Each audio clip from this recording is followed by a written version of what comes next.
Welcome to the deep dive. Today, we're going to get into a set of sources that, well, they outline this incredibly complex conflict. It pushes courts into asking really deep personal questions about family, faith, property, even potential life itself. That's right. And what we're looking at today charts this collision, really, between a marriage ending after devastating loss and then this high-stakes legal battle over 3 frozen pre-embryos. So our mission, then, is to unpack this whole thing. The personal grief, the identity shifts, how that all crashes into legal arguments. Exactly. You have to understand the human drama, first, the years of trying, the profound loss before the courtroom fight. Really makes sense. I mean, this isn't just a standard custody case. It's a fight over property that holds the potential for human life. It's philosophical, it's legal, it's deeply personal. Okay, so let's start with the people involved. We have Zoe, she's a music therapist trying to rebuild her life after just immense grief. And then Max, her ex-husband. His life takes a very different turn after tragedy, leading to this strong religious conversion. Yeah, and maybe we should start with Zoe's work, music therapy, because it tells you so much about her understanding of memory and pain. Good idea. She calls music the language of memory, right? The sources give some really powerful examples. They do, like the story about her mother. After Zoe's father died, her mom was just stoic. Yeah. For 6 months, no tears, nothing. Until she heard that old song, Witch Doctor. A silly record. Exactly. A silly, fizzy refrain, the source calls it. And that's what finally made her break down weeping. The music just unlocked something, gave her permission to grieve. Wow. It shows that direct line, doesn't it? Music to deep emotion. And she uses this in her work. There's this example with Mr. Docker, a former CEO, completely catatonic. Zoe would use these simple tunes like You Are My Sunshine or Take Me Out the Ball Game, just hoping he'd finish the last word. And his only response for the longest time was tapping his wheelchair handle. In rhythm. Yeah. That was the only sign of awareness. Until one day. The music broke through. It did.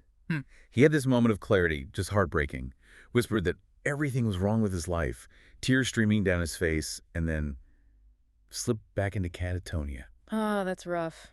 And that made Zoe wonder, didn't it? If maybe some memories are better left buried. Yeah, if unlocking memory brings that much pain, is forgetting sometimes kinder? And that question, that weight, hangs in the air right before her own personal tragedy. The stillbirth, Daniel. She carried him to 28 weeks. Yes, and then the placenta sheared away from the uterus, lost the heartbeat. Just devastating. The sources are very specific about the aftermath, too. Like the practical advice, ibuprofen, cabbage leaves, sage to stop milk production. It makes the loss so visceral, so physical. Yeah, it really does. It wasn't just an emotional event. Her body was going through it, too. And then scattering his ashes at the beach. She felt like the reality of her baby was just gone. Like a breath in the cold, a puff of smoke. That emptiness, that profound loss is really what cracked the foundation of her marriage to Max. 9 years together. And so much of it focused on trying to have a child. 5 rounds of IVF, the sources say. Yeah, Max even said later their sex life became mandatory, like Thanksgiving dinner. The focus on conception just overshadowed everything else. It destroyed them as a couple. So after the divorce, they both go in pretty radically different directions. Totally different paths. Max crashes his car, nearly goes off a cliff, but swerves at the last second. He says he hallucinated Zoe on the road. And that leads him to recovery for alcoholism. Yes, and then a conversion to Christianity. He joins the Eternal Glory Church run by Pastor Clive Lincoln. Max believes surviving the crash was divine intervention, that he swerved right into his open arms. Meanwhile, Zoe's redefining her identity too, but in a completely different way. She falls for Vanessa Shaw, a school counselor. And she describes it as incredibly intense, surround sound, earth-shaking, intense. She starts calling herself Vanessa's spouse, embraces the label lesbian. What seems really key there is her feeling that with Vanessa, she could finally just be me. Exactly. She contrasts it sharply with Max, where she felt she had to constantly try to become the person he needed me to be. It's this newfound sense of self, this future she sees with Vanessa. That makes her want to use the remaining embryos, her last viable eggs. Precisely. The ones created back when they were a heterosexual married couple under that original consent form. And that's the spark. That lights the fuse for the whole legal battle. Those 3 potential lives in deep freeze suddenly become the center of everything. And the courts are immediately stuck, right? Yeah. How do you weigh property rights against the best interests of children who don't even exist yet? This is where all the external agendas just rush in. Okay, let's break down the legal fight. Max's side first. He wants the embryos given to his brother, Reed, and sister-in-law, Liddy. Yeah, Reed and Liddy. They're presented as this wealthy, traditional Christian couple, Yeah. and they actually funded the last IVF round, which is a significant point. And Max's lawyer, Wade Preston, what was his main angle? Oh, Preston went big. Yeah. And very political. He didn't just stick to the contract. He made it about moral suitability. He actually called it a fight against the gay bi boom. Wow, really? He used that phrase. Yep. Openly angling for national media. His argument was that these preborn children needed protection from a homosexual lifestyle and deserved to be raised in a traditional Christian family. So he wasn't just representing Max, he was using the case as a platform. Absolutely. It was a strategic move to challenge same-sex parenting on a bigger stage. And Pastor Clive Lincoln, Max's pastor, he backed this 100%. How so? He framed Max's actions as trying to save her soul, Zoe's soul, from the sin of homosexuality. And he made this really striking comparison. Which was? He compared Max giving the embryos to Reed and Liddy to God giving Jesus to Mary to bear and Joseph to raise, elevating it to like a divine mission. That's intense. And Reed and Liddy themselves, they testified. Oh, yeah. Laid it out. $4 million net worth. Liddy as a stay-at-home wife, 15 years active in the Eternal Glory Church. They were positioned as the absolute picture of stability and tradition. Okay, so how did Zoe's team push back? Her lawyer was Angela Moretti.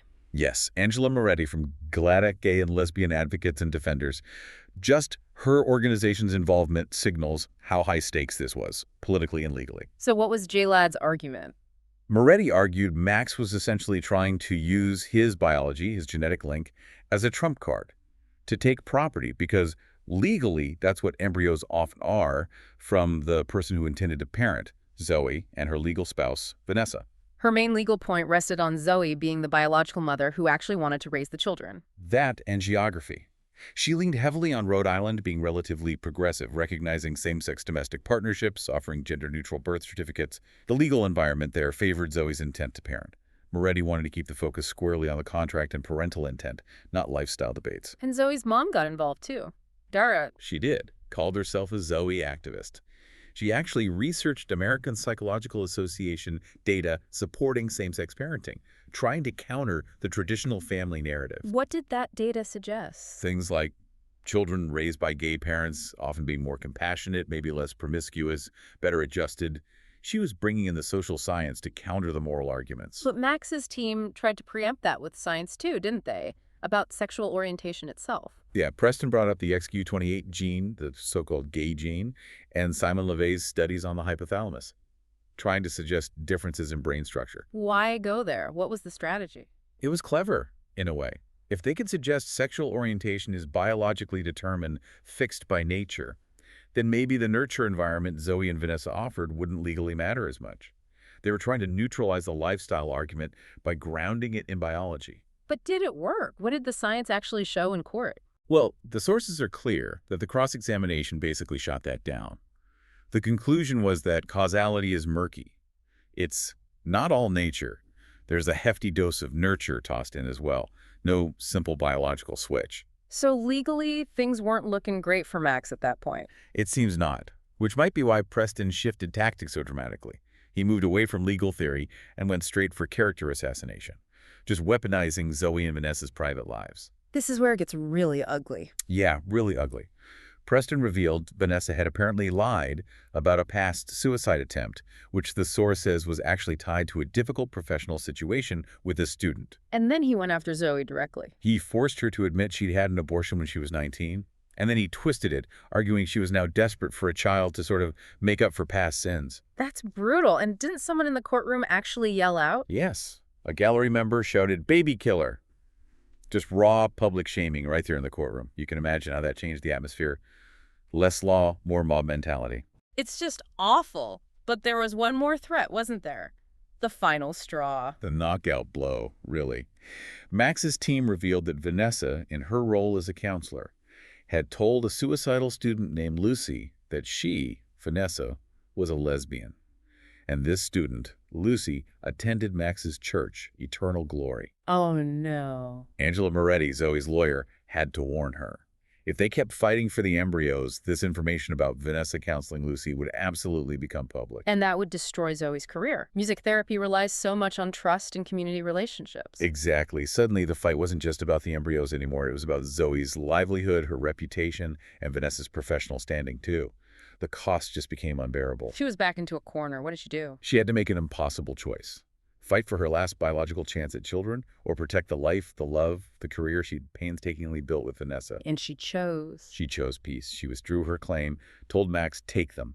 Just promise me that it ends here. She gave up the embryos to save her present and future. What a devastating outcome after everything. It really is. And if you step back and look at the big picture, these sources just lay bare how legal systems, how religious frameworks can impose these labels and limits on people. They turn incredibly personal choices about life and family into these public political battlegrounds, all centered on potential life being treated legally like property. It highlights that massive gap between the legal definitions of family and, well, the human reality of it, which makes me think of Zoe's mom again, Dara. The Zoe activist. Yeah. Her definition of family feels so grounded in comparison. If it looks like a family, talks like a family, acts like a family, and functions like a family, then it's a family. Simple as that. Exactly. Cuts through all the legal and religious doctrine. And the source material kind of ends on that note, looking forward. Zoe's thinking about her future with Vanessa, about the child they might eventually have somehow. She says something about storks not really bringing babies. Right. Acknowledging the path won't be simple.